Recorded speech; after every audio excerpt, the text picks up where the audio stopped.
কোরবানি আমরা যে দেই সেই কোরবানির পশুর চামড়াটা আমরা কি করতে পারি সে ব্যাপারে শরীয়তে?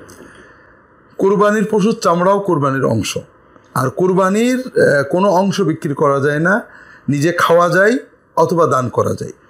এই জন্য কোরবানির চামড়া বিক্রয় করা হাদিসে নিষেধ করা হয়েছে।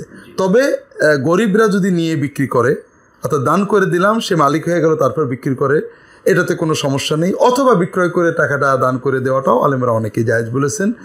কিন্তু এই চামড়া নিজে আমরা খেতে পারি, ব্যবহার করতে পারি, কিন্তু বিক্রয় করলে কোরবানি নষ্ট হয়ে যাবে।